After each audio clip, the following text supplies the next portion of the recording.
there are more UN officials than there are lions in the wild in Africa. There are more EU officials. There's a very good EU official who spoke just now. Wonderful, I think he was absolutely right in everything he said. But there are more EU officials than there are tigers, far more. In fact, there are more members of the House of Lords in the United Kingdom than there are Siberian tigers. What is the answer? What is the answer? Obviously, it occurs to me to feed the House of Lords to the tigers. There's been a court case in our country this morning, which I think one or two of you may have picked up on the media. And there are many ways in which New York and London are not just similar, but actually united. It's not just both cities obviously share a language, kind of. Mr. President, Your Excellencies, ladies and gentlemen, faithful late-night audience.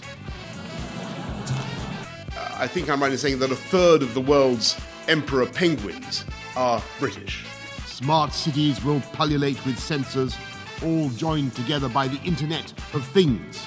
Bollards communing invisibly with lampposts, so there is always a parking space for your electric car, so that no bin goes unemptied, no street unswept, and the urban environment is as antiseptic as a Zurich pharmacy. What will synthetic biology stand for? Restoring our livers and our eyes with miracle regeneration of the tissues like some fantastic hangover cure? Or will it bring terrifying limbless chickens to our table? I hope very much that all of you will come to the COP next year in Glasgow in November. It'll be absolutely fantastic in Glasgow in November, and it will be wonderful. Please come. Please. Exactly. It'll be not unlike Norway. Please.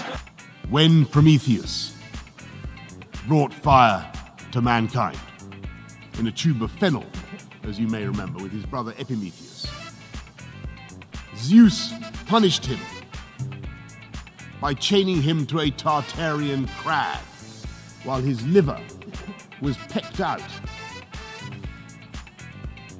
I talked about a hangover cure. His liver was pecked out by an eagle, and every time his liver regrew, the eagle came back and pecked it again. And this went on forever.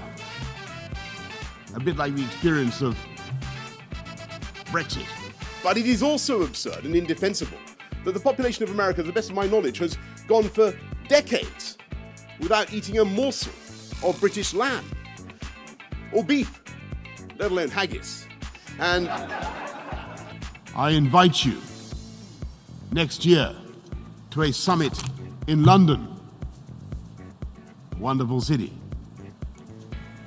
where, by the way, it is not raining 94% of the time.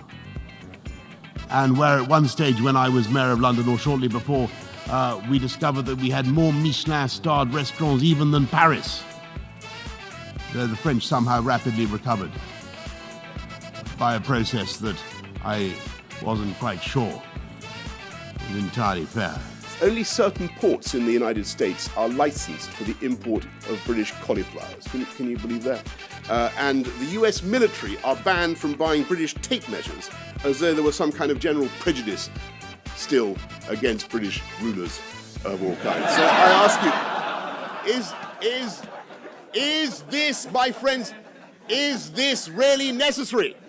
Let us work together to break down.